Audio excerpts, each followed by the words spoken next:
আজি যেটো মন্দিৰ ওপেনিং হৈছে তাৰ কাৰণে মই অৰূপজী ডাঙৰীয়াক বহুত বহুত ধন্যবাদ জনাইছোঁ আৰু আগন্তুক দিনত মই ৰাইজৰ যাতে সেৱা কৰি থাকিব পাৰে তাৰ কাৰণে মই সদায় ভগৱানৰ তাত সদায় আশীৰ্বাদ বিচাৰিছে এইটো কৈ পেলাই থেংক ইউ। ভক্তপ্ৰাণ ৰাইজৰ বাবে আপুনি মন্দিৰটো নিৰ্মাণ কৰি দিছিলে।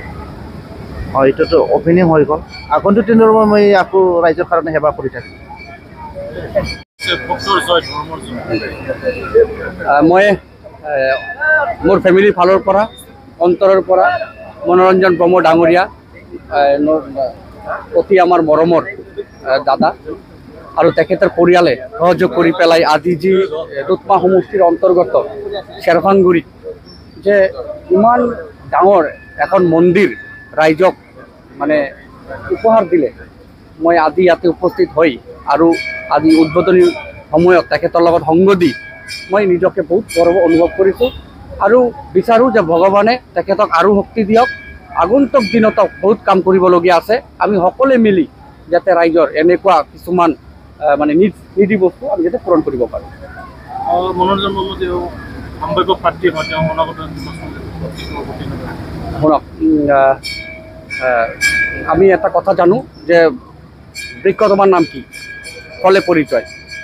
আজি ইয়াতে প্ৰায় শতাধিক মানুহ ইয়াতে আহিছে, নিজা চকুৰে চাইছে আৰু মনোৰঞ্জন ব্ৰহ্ম ডাঙৰীয়া ৰাইজৰ লগত যে সদায় আগৰ পৰাই আছে, তেওঁ চৰকাৰৰ লগত থাকক নাথাকক, পলিটিকেলভাৱে থাকক নাথাকক, তেওঁ যে সদায় ৰাইজৰ প্ৰতি সঁহাৰি জনাই আহিছে, ৰাইজক যে তেওঁ অন্তৰৰ পৰা মৰম কৰে, তাৰ ফেমিলিয়ে তাৰ তেখেতৰ যে মানে গিৰিয়েক আমাৰ ৰিৰাম ব্ৰহ্ম ডাঙৰীয়া নি আপোনালোকে জানে যে কিমান ছ'চাইটি NGOৰ কাম চলাই আছে, কিমান মানুহক সহায় কৰি আছে। সেইমতে মই ভাবোঁ যে অহা দিনত আমাৰ মনোৰঞ্জন ব্ৰহ্ম ডাঙৰীয়া যি কাম তেখেতে কৰি আছে আৰু যি বৰ্তমানৰ যি মানচিত্ৰ দুধমা সমষ্টিৰ, তেখেতে যথেষ্ট সংখ্যক ভোট লৈ জয়যুক্ত হ'ব।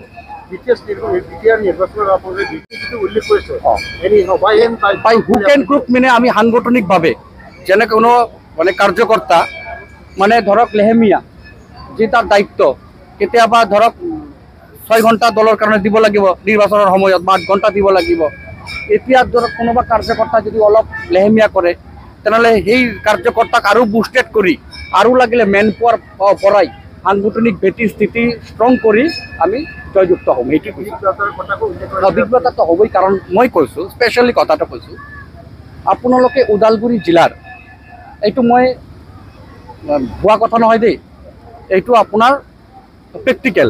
আমাৰ যে ওদালগুৰি জিলাৰ সন্মানীয় সভাপতি দলৰ দিলীপ শইকীয়া ডাঙৰীয়া যে জয়যুক্ত হ'লে MPৰ ফালৰ পৰা, তেখেতৰ আণ্ডাৰত 16টা পাৰিষদীয় সমষ্টি পৰে।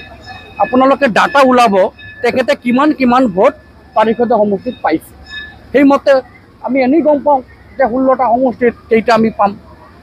আপোনালোকে নিজেই জানে যে মথনগুৰি আমাৰ দখলত, দিহিৰাও হ'ব দখলত, ককলাবাৰীও হ'ব দখলত, চিৰাং জিলাৰ এইবেলি আমি মথনগুৰি চুৰাইজাৰত জিকিম, মানস শ্বেৰপাঙত জিকিম আৰু তুৰিবাৰটো আছেই আমাৰ।